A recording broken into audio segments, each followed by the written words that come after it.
contributing to the problem. But know that the state of Louisiana and Missouri are fighting back against this vast government censorship in our federal courts today. Thank you, Mr. Chairman. Thank you, Attorney General Landry. We appreciate you coming here and testifying today, as well as Senator Schmidt. And we'll let you move on to your other responsibilities, and we'll get to our next witnesses. But thank you both for your leadership. Point of order, Mr. Chairman. The gentleman is recognized for a point of order. If he'll state his point of order. Mr. Chairman, these witnesses are being dismissed without the ability to cross-examine their statements. They've made some outlandish allegations here, and consistent with the work of this committee, especially this Select Committee, and congressional hearings in general, we should have the ability to question their statements. Yeah, it's a long-standing practice of the committee to, when you have our colleagues from the other side of the aisle and other officials, to let them testify. No. These witnesses, Mr. Chairman, these witnesses were direct witnesses as to the cases that they brought. When we bring in our colleagues from the Senate and other colleagues from the House, we extend them a courtesy. Many times we do not even swear them. We do not require them to take an oath. We allow their testimony in a ceremonial or in a non-substantive way. But these two witnesses have just presented evidence that I think in part is false. And I would like the opportunity to cross-examine those witnesses. And if this... Those witnesses aren't here. Mr. Chairman, point of order. You will get a chance to cross-examine Mr. Sauer. You've not stated a point of order here. That I'll recognize the gentleman from Louisiana. Mr. Chairman, point of order. Isn't it true that even in recent days... Reclaiming my time. No, you're not recognized, sir. Isn't it true that even... Yes, I am. I was recognized. Sure. He did recognize me. Well, point of order. I'm now recognizing Mr. Johnson because you're not stating your point of order any longer. You're making a speech.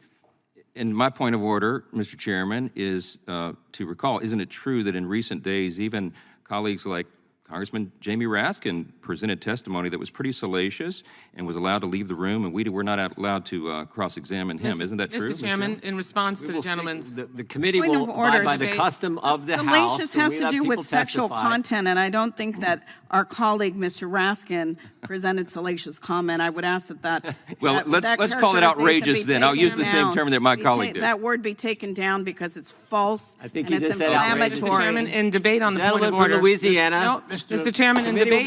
The gentleman from Louisiana said it was not salacious, it was outrageous. He changed the term. We will now get to other witnesses. No, Mr. Chairman, in debate on the point of order, please, that was just raised. Gentlelady from Florida is recognized. Thank you very much. And the Attorney General is not from, Mr. Landry is not a member of Congress, is not entitled to an extension of courtesy that we give to some of our colleagues or even former colleagues. He is the Attorney General. We extended the same. I would just say to the gentlelady from Florida, we extended the same courtesy to Attorney General Landry, former member of the United States Congress, that we extended to Tulsi Gabbard, former member of the United States Congress. That was a member panel. Mr. Chairman, now recognizes that was a member panel. This is not a member panel. 5 minutes of testimony. Mr. Chairman, on the point of order, at least, if we're not going to have the ability to cross-examine, I would move that we move to strike the testimony provided by Senator Schmidt and Attorney General Landry. If we're not going to observe... You mean you want to censor it? Is that... You want to censor their testimony?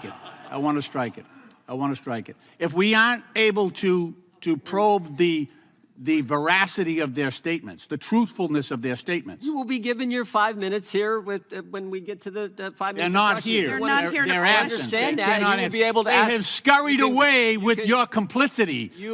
They refused to defend. Scurried away. They in a country of 330 million people, you couldn't find two people for his to defend 5 minutes their of statements. testimony. That's pretty disgraceful. Mr. Sauer, if allowing them to leave is not weaponization, I don't know what is, Mr. Chairman. Yeah, right. Thank you all for illustrating our point. Thank you. Gentlemen may proceed.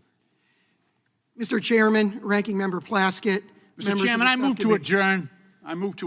The gentleman's not recognized. This is a mockery. This is a mockery and a disgrace, and it's shameful that you participate in this. The gentleman, Mr. Sauer, is recognized for his 5 minutes of testimony. There's a motion on the floor to adjourn. Motion to and it is not debatable, Mr. If you don't know the rules of the committee, Then talk to your parliamentarian. Well, you weren't recognized for your motion. Nor are you following the rules of the committee. You can't speak out of order. 5 minutes. What are you doing?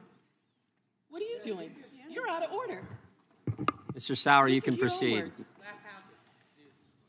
Mr. Chairman, Ranking Member Plaskett, members of the subcommittee. Imagine a world where White House officials email the New York Times editorial board when the paper runs a story criticizing the president. They abuse the paper in profane language and demand that it immediately pull the offending story from its website, while the White House publicly threatens devastating legal consequences if the paper doesn't comply, and it does. Imagine a world where the FBI every month sends all the major booksellers in the United States an encrypted list of the books that the FBI wants them to pull from their shelves that month and burn, and the booksellers comply by burning at least half of those books. Imagine a world where a federal national security agency teams up with a major research university to establish a mass surveillance program of ordinary Americans' political thoughts and opinions. They use swarms of analysts and cutting-edge technology to monitor hundreds of millions of domestic political communications in real time and covertly censor millions of them. These three scenarios do not come from a hypothetical dystopian future. The first two are very similar to what federal officials are doing with social media platforms now. And the third scenario is not hypothetical at all. That mass surveillance and mass censorship program started operating in 2020. Last July, the plaintiffs in Louisiana and Missouri against Biden received a limited discovery of communications about censorship between federal officials and social media platforms. What we obtained was astonishing, staggering, and horrifying. A veritable army of federal officials pressures, threatens, coerces, colludes with, demands, and deceives social media platforms to censor online speech. Our evidence shows White House officials badgering social media platforms in private to censor speech that contradicts the White House's preferred narratives, while the president publicly accuses them of, quote, killing people by not censoring enough of ordinary American speech.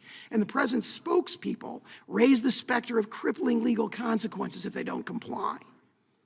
One major platform responds to White House demands by assuring them, we hear your call to do more, and it scrambles to carry out, quote, what the White House expects from us on misinformation going forward. Our evidence shows federal officials routinely flagging social media posts by ordinary Americans for censorship. It shows federal officials orchestrating elaborate plots of deception to dupe platforms into censoring disfavored speech.